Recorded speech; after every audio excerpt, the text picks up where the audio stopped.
Doctor साहब, आजकल हमारे यूनिवर्सिटियों में और दीगर हमारे जो नौजवान तबका है, किसी लड़की के साथ वो मोहब्बत कर लेते हैं और फिर मोहब्बत में बात शादी तक पहुंच जाती है। लेकिन आखिर क्या वजह है? हमने देखा है कि मोहब्बत की बहुत सी शादियां नाकाम हो जाती है। इनकी नाकामी की वजह क्या है? हालांकि उसको उतनी मेहनत के साथ और उतनी मोहब्बत के साथ की जाती है कि आदमी हैरान रह जाता है, लेकिन आखिर कुछ अरसे के बाद वो नाकाम हो जाती है। इसकी वजह क्या है? यानी मोहब्बत की शादी आखिर नाकाम क्यों होती है? इसकी वजह आप नाज़रीन को बताएं। सबसे पहले तो मैं आपके साथ इसमें इत्तेफाक करूंगा कि मोहब्बत की शादियां जितनी भी होती हैं वो 95 या उससे भी ऊपर का फिगर बता दें, इतनी नाकाम हो जाती है।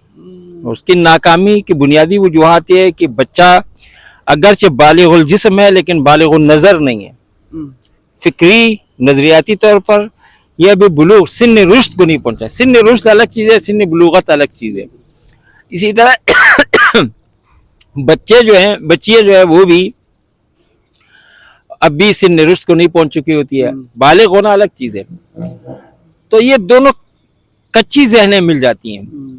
कच्ची ज़हनों में जज्बात होते हैं, वो जज्बात के रोह में बहकर शादियों तक आ जाते हैं, शादी भी कर लेते हैं।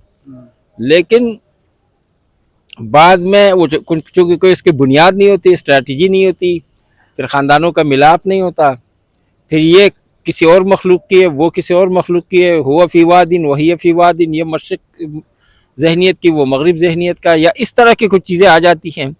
और फिर जब एक आदमी इस तरह का फैसला कर देता है कि वो अपने माँ बाप को छोड़कर, कोई वो लड़की हो लड़का हो, माँ बाप को छोड़कर, भाइयों को छोड़कर, ख़ानदान को छोड़कर वो अपने फैसले खुद करता है, तो कल को लड़की है तो वो अपने शौहर को भी छोड़कर अपने फैसले खुद कर सकती है, लड़का है तो वो अपनी बीवी को छोड़कर अपने फैसले खुद कर सकती है। तो ये दोनों चीज़ें जो है ना, इसीलिए इन तमाम चीज़ों को सही बैलेंस करना चाहिए।